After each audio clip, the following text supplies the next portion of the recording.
Welcome to my channel again, the episode number 276. Let's start.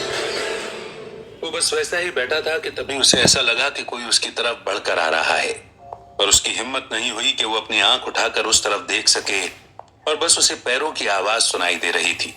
धीरे धीरे करके वो आवाज उसके पास आती जा रही थी, और उसे समझ नहीं आ रहा था कि क्या करना चाहिए, पर वो कुछ करने को तैयार भी नहीं था।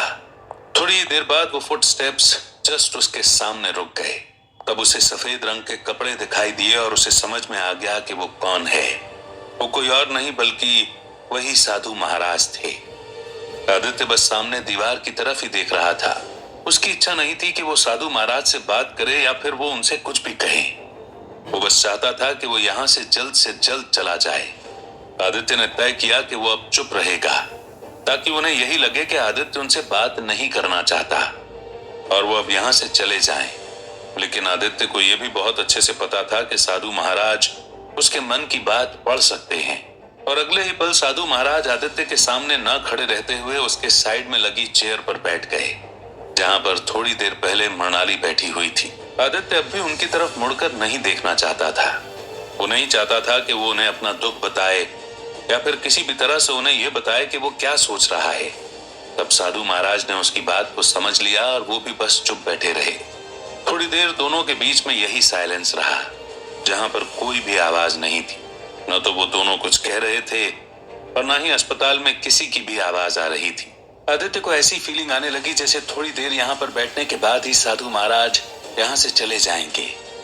लेकिन जब वो नहीं गए तब उसे समझ में आ गया कि वो बिना बात किए नहीं जाएंगे, और तब उसने बिना इंटरेस्ट वाली टोन में कहा, तो आखिरकार आप आ ही गए।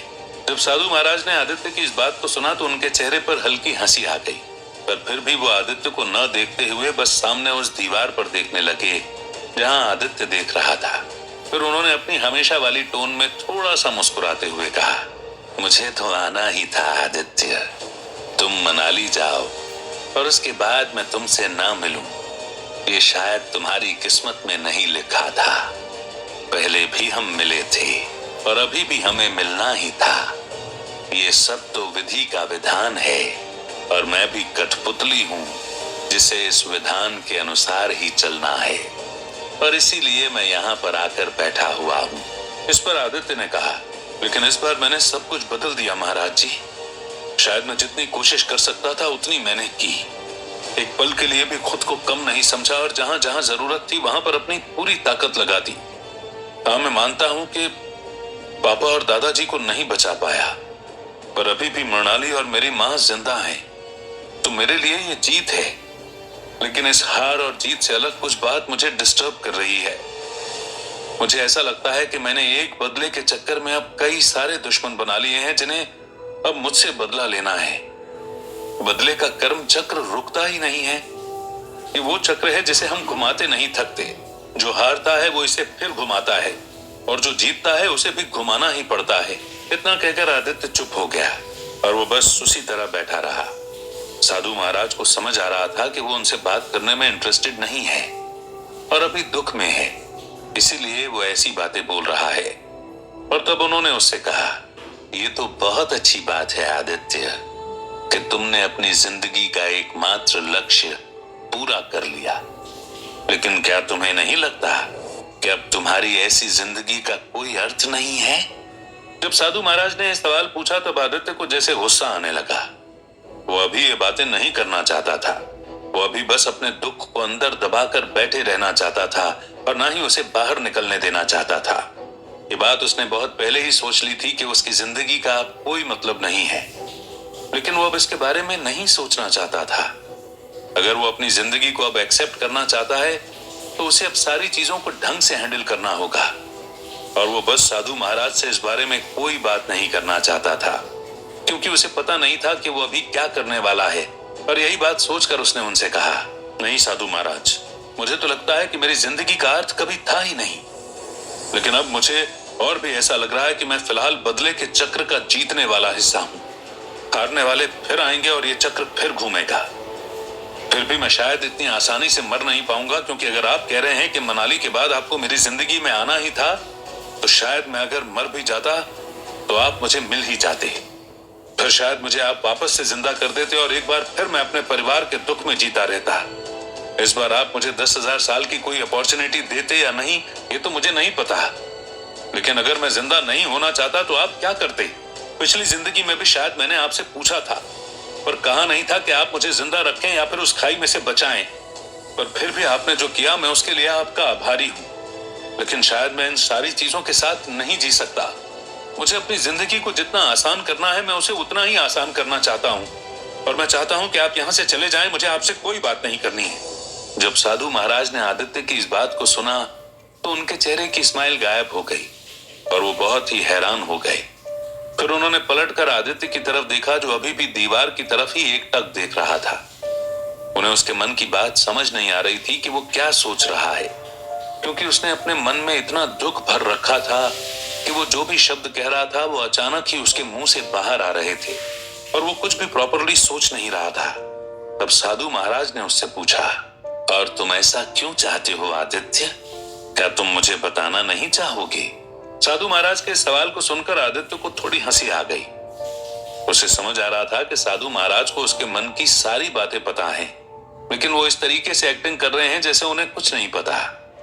तब उसने सोचा कि अगर वो एक्टिंग कर रहे हैं तो उसे भी अपना गुस्सा बाहर निकाल लेना चाहिए, और यही बात सोचकर उसने थोड़ी तेज आवाज में उनसे कहा, ये मैं इसलिए चाहता हूं क्योंकि जब मुझे आपकी जरूरत थी तब आप नहीं आए। जब मैं प्लेन में बैठकर इस बात की प्रार्थना कर रहा था कि आप आकर मेरे परिवार को बचा लेते और उन्हें थोड़ी देर सुरक्षित रख लेते, तब आपने कुछ नहीं किया, और अब आप यहाँ पर आकर मुझे ज्ञान दे रहे हैं तो उसका कोई अर्थ नहीं। मैं अपने परिवार को खो चुका हूँ। आप इस बात को समझते क्यों नहीं? मैं कोई साधु नहीं हूँ जिसे परिवार की चिंता नहीं हो, लेकिन मैंने यह जन्म एक बार फिर से इसलिए लिया था कि मैं अपने परिवार को बचा सकूं। पर अब जब मेरे पापा और दादाजी जिंदा नहीं है तो लगता है कि मेरा सोचना शुरू से ही गलत था। ये एक चक्रव्यूह था जिससे मैं कभी भी नहीं निकल सकता था, और शायद ये बात आपको पता थी। मुझे पता नहीं क्या हो गया है, लेकिन अब जीवन जीने की इच्छा वैसे भी नहीं बची है, और ना ही किसी चीज को करने की इच्छा बची है।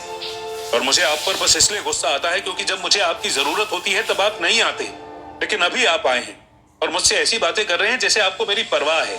कहाँ गए थे आप जब मैंने आपसे प्रार्थना की थी कि आप मेरे परिवार को बचा लीजिए? क्या आपको थोड़ी सी भी दया मुझ पर नहीं आई?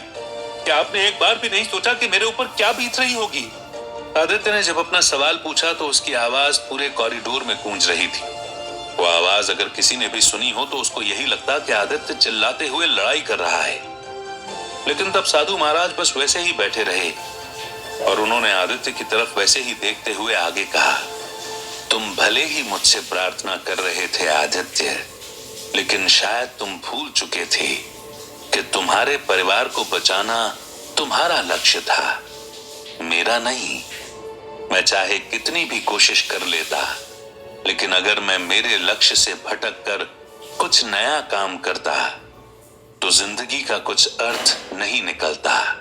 मैंने न जाने कितने साल इस चीज में बिता दिए हैं कि मैं अपने लक्ष्य की तरफ काम करता रहूं और चीजों को सही करता रहूं, लेकिन अगर मैं तुम्हारे लक्ष्य का हिस्सा बन जाता तो शायद वो कभी भी पूरा नहीं हो पाता। मेरा कर्म इस दुनिया में सिर्फ यही है कि मैं तुम्हारी मदद कर सकूं, पर उसके लिए मैं हर चीज नहीं कर सकता। तुम जानते हो कि मैंने तुम्हारी जिंदगी को बचाया है, और वही मेरे लिए सबसे बड़ा धर्म है जो मैं तुम्हारे लक्ष्य को पूरा करने में कर सकता था। इसीलिए इस बात का दोष मुझे देना कि मेरी वजह से तुम्हारा परिवार मर गया, इसका कोई अर्थ नहीं है। क्योंकि तुम अपना लक्ष्य पूरा नहीं कर पाए, इसमें दोष मेरा नहीं है। ये तुम्हारी समझ में आना चाहिए था कि अगर तुम गलत फैसला नहीं लेते तो शायद तुम कभी यहां नहीं पहुंच पाते, लेकिन अब जो हुआ उसे भूल कर आगे बढ़ना और जिंदगी को इस तरह स्वीकार कर लेना जो इंसान का धर्म कहता है। अब वो बदले का पहिया हो या मौत की शैया। इतना कहकर साधु महाराज चुप हुए और इंतजार करने लगे कि आदित्य कुछ कहेगा, पर आदित्य के मन में जैसे साधु महाराज के लिए गुस्सा और भी बढ़ता जा रहा था। वो अभी इन बातों को नहीं सुनना चाहता था कि गलती उसकी थी जिस वजह से उसका परिवार मर गया, और यही बात सोचकर उसने अपनी उसी तेज आवाज में कहा, मैं अभी ये बातें बिल्कुल नहीं सुनना चाहता कि मैंने कितने गलत फैसले लिए हैं और कितने सही फैसले। मुझे लगता है कि मेरी जिंदगी में जब जब मैं कोई फैसला लेने जाता हूं तो मेरे मन में बस यही आता है कि मैं कहीं गलत ना हो जाऊं। अरे अगर मैं सही हो गया तो भी क्या मतलब निकला? मेरा परिवार तो मर गया ना साधु महाराज। इसके आगे शायद कोई चीज नहीं बदल सकती। आप इस बात को नहीं समझेंगे क्योंकि मुझे नहीं लगता कि आपके पास आपकी फैमिली होगी। अगर आपकी फैमिली होती और आप इस तरीके से काम करते जिस तरीके से मैं चीजों को देख रहा हूं तो शायद आपका परसेप्शन भी कुछ अलग होता, लेकिन नहीं, शायद आप कुछ और ही सोचते हैं और मैं कुछ और इसलिए मैं बस आपसे विनती करता हूं कि आप यहां से चले जाइए और बस वापस दोबारा लौट करके मत आइएगा जब तक मैं आपको याद न करूं। साधु महाराज इतनी बात सुनकर उठे और फिर उसी कॉरिडोर में वापस जाने लगे जहां से वो आए थे। आदित्य को उनके फुटस्टेप्स की आवाज सुनाई दे रही थी और एक बार तो उसके मन में यह ख्याल भी आया था कि वो उन्हें रोक ले, लेकिन फिर भी उसकी बॉडी जैसे काम नहीं कर रही थी। वो नहीं चाह रहा था कि वो साधु महाराज से और भी कोई बात करे। उन्होंने ये बात बिल्कुल सही कही थी कि आदित्य का लक्ष्य ये था कि उसे अपने परिवार को बचाना था और अगर कोई उसके बीच में आता तो शायद वो कभी पूरा नहीं हो पाता। आदित्य को अब ऐसी फीलिंग आने लगी जैसे वो सब कुछ करने में फेल हो गया है और उसे बहुत दुख होने लगा, लेकिन उसे यह भी पता था कि इस दुख का कुछ भी मतलब नहीं निकलेगा। उसे जितना दुख करना था वो कर चुका है और वो और ज्यादा दुख करेगा तो चीजें और भी कॉम्प्लिकेटेड होती जाएंगी और वो चीजों को कॉम्प्लिकेटेड नहीं करना चाहता था। वो पहले ही बहुत सारी चीजें बिगाड़ चुका है और गलत फैसले लेकर यहाँ तक पहुंचा है। उसे अब सब कुछ सही करना था।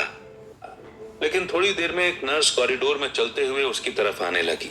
जब उसे उसकी फुटस्टेप्स सुनाई दी तो उसे लगा कि शायद साधु महाराज एक बार फिर से उसकी तरफ आ रहे हैं और उसने पलटकर नर्स की तरफ देखा। फिर वो खड़ा हो गया। तब नर्स उसके पास आई और उसने बताया कि पोस्टमार्टम की रिपोर्ट आ गई है और अब आदित्य अपने पापा और दादाजी की बॉडी को वहां से ले जा सकता है। एक घर की तरफ जाने लगी। Thanks for hearing.